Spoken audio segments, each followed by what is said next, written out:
পৃথিবীতে এমনও এক পাখি ছিল যার একটি মাত্র পালকের দাম দিয়ে কেনা যেত বিলাসবহুল গাড়িও।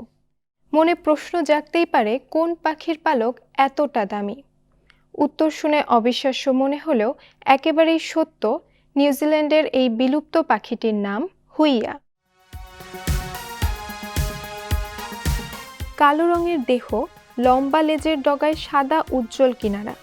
দেখতে রাজকীয় এই পাখিটির বৈজ্ঞানিক নাম হেটেরালোচা আকুটিরোস্ট্রিস। একসময় নিউজিল্যান্ডের পাহাড়ি বনভূমিতে উড়ে বেড়াতো হুইয়া। তার সৌন্দর্যে মুগ্ধ ছিল সবাই। কিন্তু মানব লোভ, শিকার আর বন উজাড়ের কারণে 1960 সালের দিকেই পৃথিবী থেকে বিলুপ্ত হয়ে যায় এই পাখিটি। হুইয়া পাখির পালক শুধু সাজসজ্জার উপকরণই ছিল না, বরং মর্যাদা ও আভিজাত্যের এক অনন্য প্রতীক ছিল। নিউজিল্যান্ডের আদিবাসী মাউরি জনগোষ্ঠী তাদের রাজা, মহারাজা ও গোত্রপ্রধানদের মুকুট, পোশাক ও অলংকারে এই পালক ব্যবহার করতেন।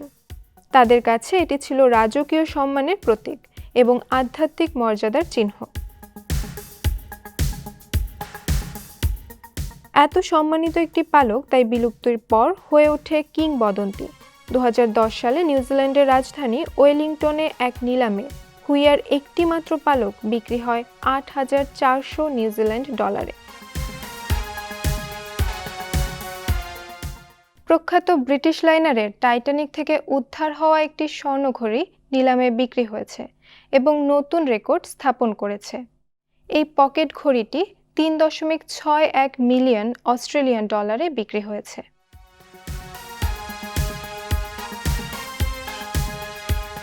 বিদেশি সংবাদ মাধ্যমের প্রতিবেদনে বলা হয়েছে, নিলামকারীরা মন্তব্য করেছেন যে এই মূল্য যে কোনো টাইটানিক স্মৃতিচিহ্নের জন্য নতুন সর্বোচ্চ। এর আগের রেকর্ডটি গত বছর স্থাপিত হয়েছিল, যখন একটি স্বর্ণঘড়ি বিক্রি হয়েছিল।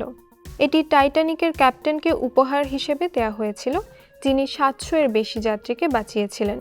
সেই ঘড়ির বিক্রয় মূল্য ছিল $3.16 মিলিয়ন অস্ট্রেলিয়ান ডলার।